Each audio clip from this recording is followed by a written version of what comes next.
दोस्तों, अगर आप OBC, SC, ST, general category या फिर ईडब्ल्यूएस से बिलोंग करते हैं, तो आपके लिए सबसे बड़ा अपडेट दोस्तों ये आया है कि मान के चलिए कि अगर आप किसी भी कास्ट सर्टिफिकेट से हो, आपने किसी फॉर्म का अप्लाई किया है और उसमें आपने कास्ट सर्टिफिकेट को ऐड किया है।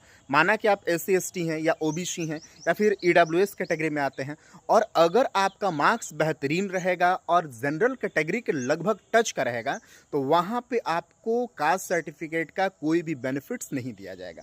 यानी मान के चलिए कि मैंने कोई एक फॉर्म अप्लाई किया है और उसमें मैंने एससी एसटी का कास्ट सर्टिफिकेट लगाया है, और एससी एसटी का जो कास्ट सर्टिफिकेट है वो लगभग 10 नंबर पे ही मतलब आपका सिलेक्शन है, और जनरल का जो मतलब नंबर का सिलेक्शन होगा वो लगभग 50 नंबर पे होगा। लेकिन आपका जो नंबर 60 नंबर या फिर 55 नंबर या 50 के ऊपर आएगा, तो आपका उसमें कास्ट सर्टिफिकेट की कोई बेनिफिट नहीं होगी।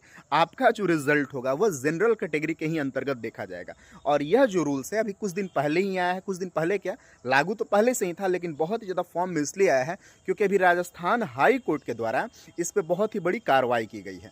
तो अगर जितने भी सारे कैंडिडेट हैं वे फॉर्म का अप्लाई करते हैं, उनके पास जैसे कास्ट का, एससी का, एसटी का, फिर कोई भी कास्ट का सर्टिफिकेट रहता है, अगर उनका पढ़ाई अच्छा से रहता है और उनका अच्छा मार्क्स आता है, तो वो जनरल में ही कैटेगरी में चुना जाएगा।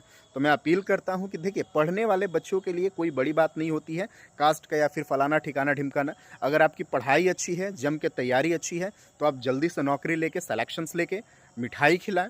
और रेलवे के लिए या फिर मोस्टली मैं तो रेलवे का डिपार्टमेंट का हूँ तो ज़्यादा वीडियो बनाता हूँ। तो आप कोई भी जॉब के लिए अप्लाई करें, जल्दी से नौकरी लें और सरकार की मदद करें। जय हिंद, जय भारत।